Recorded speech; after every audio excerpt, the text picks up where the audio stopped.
പിതാവിൻ്റെയും പുത്രൻ്റെയും പരിശുദ്ധാത്മാവിൻ്റെയും നാമത്തിൽ ആമേൻ. നമുക്ക് ഇന്നത്തെ ദിവസം കർത്താവിൻ്റെ ആശീർവാദത്തിനായി ശിരസ് കുനിച്ചുകൊണ്ട് പ്രത്യക്ഷീകരണ പ്രാർത്ഥനയോടെ ആരംഭിക്കാം. ഏറ്റു പ്രാർത്ഥിക്കുക.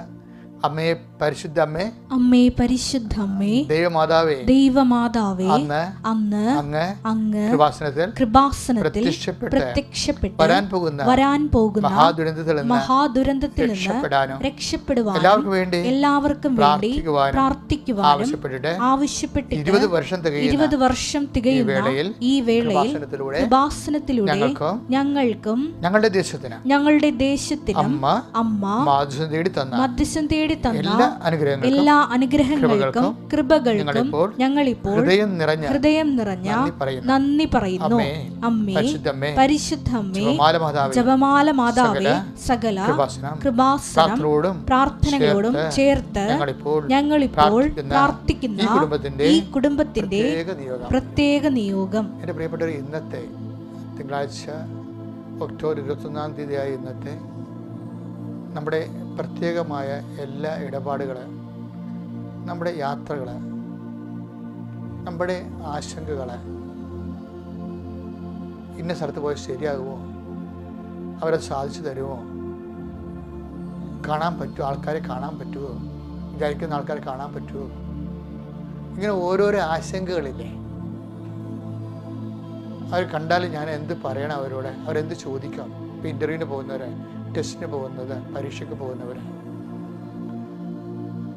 റവന്യൂ സംബന്ധമായ കാര്യങ്ങൾക്ക് വേണ്ടി പോകുന്നവർ, കോടതി പോകുന്നവർ, പോലീസ് സ്റ്റേഷനിൽ പോകുന്നവർ, ഇങ്ങനെ വ്യത്യസ്തങ്ങളായ ആശങ്കകളുടെ സാഹചര്യങ്ങൾ, അവിടെയെല്ലാം ദൈവശക്തി നാളെ നിറയുന്ന സമയമാണിത്. അതിനു വേണ്ടിയാണ് ഈ അന്നു വേണ്ടി ആഹാരമായ അനുഗ്രഹ പ്രാർത്ഥന കർത്താവ് നമുക്ക് നൽകിയിരിക്കുന്നത്. നിങ്ങൾ ശിരസ് നമിച്ച് നിയോഗങ്ങളെ സമർപ്പിക്കുക.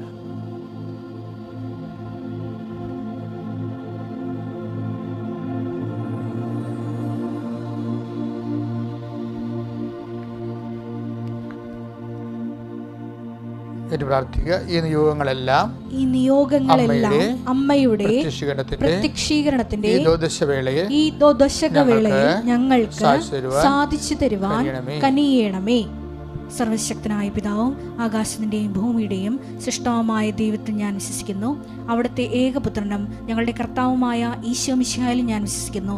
ഈ പുത്രൻ പരിശുദ്ധാത്മാവാൽ ഗർഭസ്ഥനായി കനികാമറിയത്തുനിന്ന് പിറന്ന് പൊന്തിയോസ് പീലാത്തോസിന്റെ കാലത്ത് പീഡകൾ സഹിച്ച് കുരിശിൽ തറയ്ക്കപ്പെട്ട് മരിച്ച് അടക്കപ്പെട്ട് പാതാളങ്ങളിൽ ഇറങ്ങി മരിച്ചവരുടെ ഇടയിൽ നിന്ന് 3-ാം നാൾ ഉയർത്ത് സ്വർഗ്ഗത്തിലേക്ക് എഴുന്നള്ളി സർവശക്തിയുള്ള പിതാവായ ദൈവത്തിന്റെ വലതുഭാഗത്തിരിക്കുന്നു. അവിടെ നിന്ന് ജീവിക്കുന്നവരെയും മരിച്ചവരെയും വിധിക്കുവാൻ വരുമെന്നും ഞാൻ വിശ്വസിക്കുന്നു. പരിശുദ്ധാത്മാവിലും ഞാൻ വിശ്വസിക്കുന്നു. വിശുദ്ധ കത്തോലിക്കാ സഭയിലും പുണ്യവാന്മാരുടെ ഐക്യത്തിലും പാപങ്ങളുടെ മോചനത്തിലും ശരീരത്തിന്റെ ഉയർപ്പിലും നിത്യമായ ജീവിതത്തിലും ഞാൻ വിശ്വസിക്കുന്നു. ആമേൻ. സ്വർഗ്ഗസ്ഥനായ ഞങ്ങളുടെ പിതാവേ, അങ്ങയുടെ നാമം പൂജിതമാകണമേ, അങ്ങയുടെ രാജ്യം വരണമേ, തിരുമനസ് സ്വർഗ്ഗത്തിലെ പോലെ ഭൂമിയിലും ആകണമേ. അന്നു വേണ്ടുന്ന ആഹാരം ഇനി ഞങ്ങൾക്ക് തരണമേ. ഞങ്ങളോട് തെറ്റ് ചെയ്യുന്നവരോട് ഞങ്ങൾ ക്ഷമിക്കുന്നത് പോലെ ഞങ്ങളുടെ തെറ്റുകൾ ഞങ്ങളോടും ക്ഷമിക്കണമേ. ഞങ്ങളെ പ്രലോഭനത്തിൽ ഉൾപ്പെടുത്തരുതേ, തിന്മയിൽ ഞങ്ങൾ രക്ഷിക്കണമേ. ആമേൻ. സുസ്തി, കർത്താവ് അങ്ങയുടെ കൂടെ സ്ത്രീകളെ അനുഗ്രഹിക്കപ്പെടാവുന്നു, അങ്ങയുടെ ഉദരത്തിൽ ഫലമായി ഈശോ അനുഗ്രഹിക്കപ്പെടാവുന്നു. പരിശുദ്ധ മറിയമേ, തമ്പുരാന്റെ അമ്മേ, പാപികളായ ഞങ്ങൾക്ക് വേണ്ടി ഇപ്പോഴും ഞങ്ങളുടെ മരണസമയത്തും തമ്പുരാനോട് അപേക്ഷിക്കണമേ. ആമേൻ. പുത്രന്റെയും പരിശുദ്ധാത്മാവിന്റെയും നാമത്തിൽ ആമേൻ. എൻ്റെ പ്രിയപ്പെട്ടവരെ, നമ്മളെ ഇന്നത്തെ ഈ ആവശ്യങ്ങളും ആശങ്കകളും ആസ്വസ്ഥ്യങ്ങളും എല്ലാ ആത്മശക്തിക്ക് അഭിഷേകം പ്രാപിക്കാൻ വേണ്ടി ശിരസ് നമിച്ച് കൈകൾ കൂപ്പി കർത്തൃസന്നിധിയിലെ മാതാവിൻ്റെ മധ്യസ്ഥ പ്രാർത്ഥിക്കാൻ തുടങ്ങുകയാണ്. കർത്താവേ, നിന്റെ വിശുദ്ധ പൗരോഹിത്യത്തെ മഹത്വപ്പെടുത്തണമേ. കർത്താവെ, സഭയിലുള്ള സാന്നിധ്യം പ്രകടമാക്കണമേ. കർത്താവ്, നിന്റെ ഉന്നതമായ നാമത്തെ സ്വസ്ഥം ചെയ്യുന്ന ലൈറ്റക്കാൻ്റെ പ്രയർ റിക്വസ്റ്റ് ഇട്ട് പ്രാർത്ഥിച്ചിട്ടുള്ളവരെ, കർത്താവ്, ഓൺലൈൻ ഉടമ്പടിയിൽ പ്രയർ റിക്വസ്റ്റ് ഇട്ട് പ്രാർത്ഥിച്ചിട്ടുള്ളവരെ, തീർത്ഥാടന ഉടമ്പടിയിൽ വന്ന് ഉടമ്പടി ചെയ്ത് പ്രാർത്ഥിച്ചിട്ടുള്ളവരെ, അതിൻ്റെ പദ്യങ്ങളിലും അതുപോലെ തന്നെ എൻ്റെ പ്രവർത്തനങ്ങളിൽ ഇരിക്കുന്നവരെ, കർത്താവ്, ഇതിൻ്റെ തിരുമുറുവാർന്ന് വലതുകാലത്തിൽ ആശീർവദിക്കണമേ. ഇന്ന് ജോലിക്ക് പോകുന്നവരെ, ഇന്ന് കുട്ടികളുണ്ട് ഹോംവർക്ക് കൊടുക്കാനുള്ളവർ, റെക്കോർഡ് കാണിക്കാനുള്ളവർ, അതുപോലെ തന്നെ എക്സസൈസ് ബുക്ക് കാണിക്കാനുള്ളവർ, ഇന്ന് അങ്ങനെ ഓരോരോ മേഖലകളിലെ ഏതെല്ലാം പഠന മേഖലകളിലാണ് നീ വ്യാപരിക്കുന്നത്, അവിടെയെല്ലാം നിൻ്റെ പഠനപരമായ ഉത്തരവാദിത്തങ്ങൾ നിനക്ക് നിർവഹിക്കാൻ നിൻ്റെ പ്രത്യേക സാഹചര്യത്തിൽ പരാജയപ്പെട്ടു പോയിട്ടുണ്ടെങ്കിൽ അതിൻ്റെ സങ്കടങ്ങൾ, അതിൻ്റെ ആശങ്കകൾ കർത്താവിൻ്റെ തിരുസന്നിധിയിൽ സമർപ്പിച്ച് മാതാവ് ഒരു അമ്മ എന്ന നിലയിൽ നിനക്കെന്തും പറയാം, നിൻ്റെ പരാജയങ്ങളെക്കുറിച്ച് പറയാം, നിൻ്റെ നന്മകളെക്കുറിച്ച് പറയാം, നിൻ്റെ ഉത്കണ്ഠകളെക്കുറിച്ച് പറയാം. നമ്മളാണ് അമ്മയോട് എല്ലാം പറയണേ. ഈശോൻ്റെ അമ്മ പരിശുദ്ധ അമ്മ ദേവമാതാവിനോട്, കൃപാസാക്ഷാൽ ജീവനോടെ പ്രത്യക്ഷപ്പെട്ട അമ്മയോട് നിൻ്റെ കുടുംബത്തിൻ്റെ വിഷമതകളെ ഇന്ന് നീ ഷെയർ ചെയ്യുന്ന എല്ലാവരെയും കർത്താവിൻ്റെ നാമത്തെ ഞാൻ പ്രാർത്ഥിക്കുന്നു. കർത്താവെ, നിൻ്റെ വിശുദ്ധ പൗരോഹിത്യത്തെ മഹത്വപ്പെടുത്തണമേ. കർത്താവെ, ഇന്ന് ശിരസ്സുന്ന ലോകം മുഴുവനും വിവിധ രാജ്യങ്ങളിൽ ഈ നിമിഷം കൈകൾ കൂപ്പിക്കൊണ്ട് പ്രാർത്ഥനയിൽ പങ്കെടുക്കുന്ന എല്ലാ മക്കളും നീ ആശീർവദിക്കണമേ. കർത്താവ് നിൻ്റെ തിരുമുറുപാടുന്ന വടതുകർത്ത മക്കളെ ആശീർവദിക്കണം. അടിപ്പഴ പോലെ വൈദാക്കാലം പോലെ ദൈവികമായ ശക്തി ഉച്ചമുള്ള ഉള്ളംകാലം വരെ അവിടേക്ക് പ്രസരിക്കട്ടെ. എല്ലാ കോശങ്ങളിലും പേശികളിലും ഞരമ്പുകളിലും കർത്താവ് സ്പർശിക്കുന്ന ശബ്ദം നഷ്ടപ്പെട്ടവർ, തൈറോയിഡ് വന്നു പോയവർ, അവർ ശരീരത്തിൽ മുഴക്കമുള്ളവർ, അടിവയറ്റ് വേദനയുള്ളവർ, എൻ്റെ പ്രിയപ്പെട്ടവരെ, വേദനയുള്ള എല്ലാ ഇടങ്ങളിലും രോഗമുള്ള എല്ലാ ഇടങ്ങളിലും നിങ്ങളുടെ ഇടത് കൈവച്ചുകൊണ്ട് വലത് കൈ ഉയർത്തിക്കൊണ്ട് ശക്തമായി പ്രാർത്ഥിക്കട്ടെ. കർത്താവെ, അങ്ങയുടെ മക്കൾ പ്രാർത്ഥിക്കുന്ന ഓരോ ഇടത്തും അങ്ങയുടെ മക്കൾ അനുഭവിക്കുക അടിപ്പിണർ പോലെ കർത്താവ്, വൈദാഘാതം പോലെ കർത്താവ്, ദൈവികമായ ശക്തി കൃപാസാൽത്താര ജീവനോടെ പ്രത്യക്ഷപ്പെട്ട പരിശുദ്ധ അമ്മയുടെ മാധ്യസ്ഥത്തിൽ യേശുവിൻ്റെ നാമത്തിൽ ശക്തി പ്രസരിക്കട്ടെ പ്രാർത്ഥിക്കുന്നു. ദൈവത്തിൻ്റെ കരുണ, ദൈവത്തിൻ്റെ ശക്തി ജോലി മേഖലകളിലെ, സാമ്പത്തിക മേഖലകളിലെ, ജീവന മേഖലകളിലെ, അതുപോലെ തന്നെ എല്ലാ മേഖലകളിലും, അതുപോലെ തന്നെ കർത്താവെ നമ്മുടെ ജീവിതത്തിൻ്റെ മാറ്റ് വരച്ച് നോക്കുന്ന എല്ലാ സ്ഥലങ്ങളിലും കർത്താവെ പ്രിയപ്പെട്ടവരുടെ വിയോഗം കാരണം വിഷമിച്ചിരിക്കുന്നവർ, അതുപോലെ പ്രിയപ്പെട്ടവരുടെ ആശുപത്രിയിലായത് കാരണം സങ്കടപ്പെട്ടിരിക്കുന്നവർ, അവർക്ക് ആവശ്യമായ സമ്പത്ത് കളക്ട് ചെയ്യാൻ വേണ്ടി പറ്റാതിരിക്കുന്നവർ, മറ്റുള്ളവരുടെ മുമ്പിൽ കൈനീട്ടേണ്ട അവസ്ഥ വന്നതിന് സ്വയമായിട്ട് വിഷമിക്കുന്നവർ, വേദനിക്കുന്നവർ, കുടുംബത്തിൻ്റെ സാമ്പത്തിക ബാധ്യതകൾ, വാടകകൾ താമസിക്കുന്നവർ, അതുപോലെ ഒറ്റയ്ക്ക് താമസിക്കുന്നവർ, പാട്ടത്തിന് താമസിക്കുന്നവർ, അതുപോലെ തന്നെ വീടില്ലാത്തവർ, സ്ഥലം പോലും ഇല്ലാത്തവർ കർത്താവ് കണ്ണീരോടെ പ്രാർത്ഥിക്കുകയാണ് ഈശോ. അതിനുവേണ്ടിയുള്ള എല്ലാ പരിശ്രമങ്ങളും അവിടെ കഴിവുകൊണ്ടുള്ള കർത്താവ് അങ്ങനെ പീഡാനുഭവത്തിൻ്റെ യോഗ്യതയാൽ, ഉയർത്തുന്നേപ്പിൻ്റെ യോഗ്യതയാൽ അവർക്ക് സഹായിച്ചു കൊടുക്കാൻ കൃപാസാൽത്താരെ ജീവനോടെ പ്രത്യക്ഷപ്പെട്ട് ദുരന്തമുണ്ടാകാൻ കൊണ്ട് പ്രാർത്ഥിക്കണമെന്ന് ആവശ്യപ്പെട്ട മറിയത്തിൻ്റെ മധ്യസ്ഥ പ്രാർത്ഥന ചേർത്തുകൊണ്ട് ഞങ്ങളുടെ സ്വകാര്യവും വ്യക്തിപരവും സാമൂഹ്യമായ ദുരന്ത അവസ്ഥകളെ കർത്താവിൻ്റെ നാമത്തിൽ സമർപ്പിക്കുന്നു. യേശുക്രിസ്തുവിനുമായ നാമത്തിൽ സഭയുടെ അധികാരത്തിൽ കുരിശിൻ്റെ അടയാൾ ദൈവശക്തി അതിൻ്റെ വിഷമതകൾ, സങ്കടങ്ങൾ എല്ലാം കർത്താവിൻ്റെ നാമത്തിൽ ശക്തി ധരിക്കുകയും സൗഖ്യപ്പെടുകയും ചെയ്യട്ടെ. ഇന്നത്തെ ദിവസം മുഴുവനും കർത്താവ് നിന്നെ ആശീർവദിക്കുകയും തിരിച്ചെത്തുന്നവരെ കർത്താവിൻ്റെ കൃപയാൽ നിറയുകയും ചെയ്യട്ടെ. നിത്യപിതാപുത്രൻ പരിശുദ്ധാത്മാവിനെ നയിക്കുക. പ്രിയപ്പെട്ടവരെ, ഇന്നത്തെ വചനം വേർതിരിവിൻ്റെ സുവിശേഷമാണ്. നമ്മൾ വേർതിരിക്കൽ എന്ന് പലപ്പോഴും ഒരു ജീവിതത്തിൻ്റെ അനുഭവമായി മാറാറുണ്ട്. ചിലക്കത് വേദനയായി മാറാറുണ്ട്, ചിലക്കത് ഉന്നതമായ വിജയമായി മാറാറുണ്ട്. എന്തായാലും അതെങ്ങനെ സമീപിക്കണം, അതിൻ്റെ ഉള്ളിൽ ദൈവത്തിൻ്റെ തിരുമനസ് എന്താണെന്ന് അറിയുന്ന ഒരു വേദവചനമാണിത്. സംഖ്യാപുസ്തകം 16:9. കർത്താവിൻ്റെ കൂടാരത്തിൽ ശുശ്രൂഷ ചെയ്യാനും സമൂഹത്തിന് മുമ്പിൽ നിന്ന് സേവനം അനുഷ്ഠിക്കാനും ഇസ്രായേലിൻ്റെ ദൈവം സമൂഹത്തിൽ നിന്ന് നിങ്ങളെ വേർതിരിച്ചത് നിസ്സാര കാര്യമാണോ?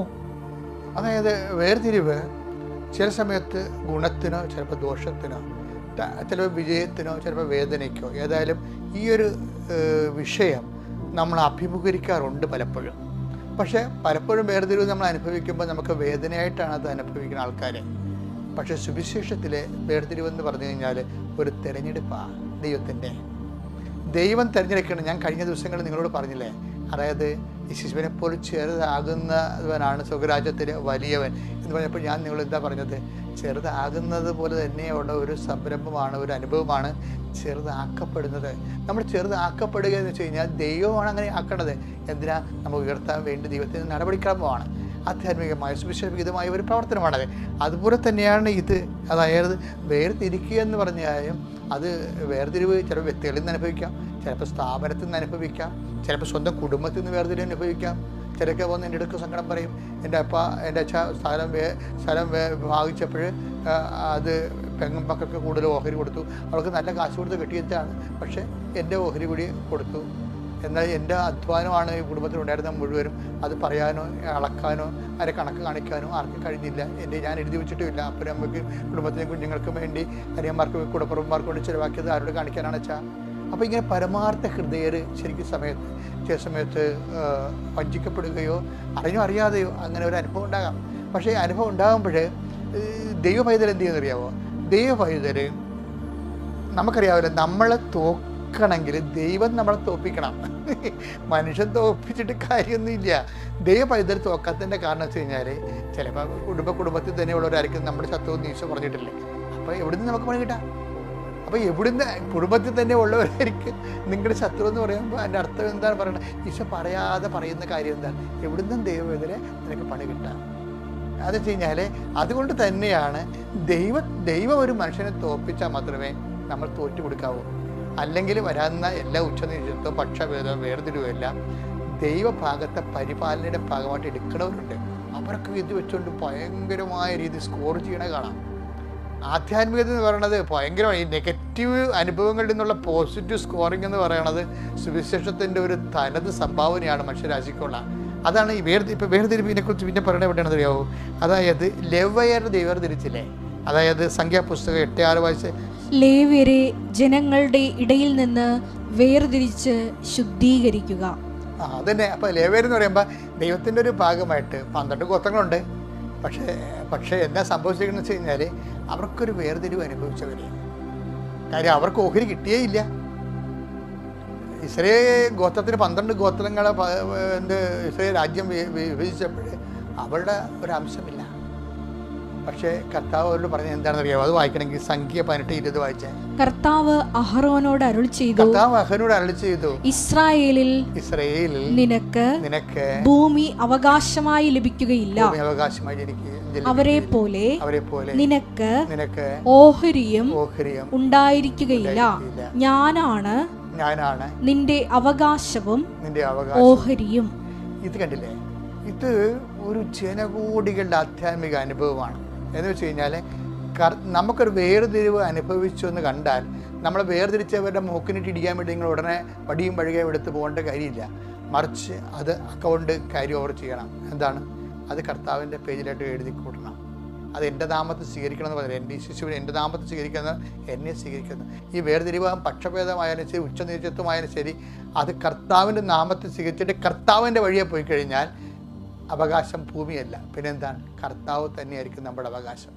എല്ലാ വേർതിരിവുകളും ഉച്ചനീച പക്ഷപാതത്തിലും വിങ്ങുന്നവരും കർത്താവ് തന്നെയാണ് നിൻ്റെ അവകാശം ഓഹരിയാക്കാൻ വേണ്ടി ദൈവത്തിൻ്റെ തിരഞ്ഞെടുപ്പും നിന്നെ എടുത്തുയർത്തുന്നതാണെന്നുള്ള ബോധ്യത്തിൽ കെട്ടിക്കൊണ്ട് അതിൽ നിലനിന്ന് പ്രവർത്തിക്കുവാനും കർത്താവ് നിന്നെ അനുഗ്രഹിക്കട്ടെ. നിത്യം പിതാവും പുത്രനും പരിശുദ്ധാത്മാവുമായ സർവ്വേശ്വര എന്നേക്കും. ആമേൻ.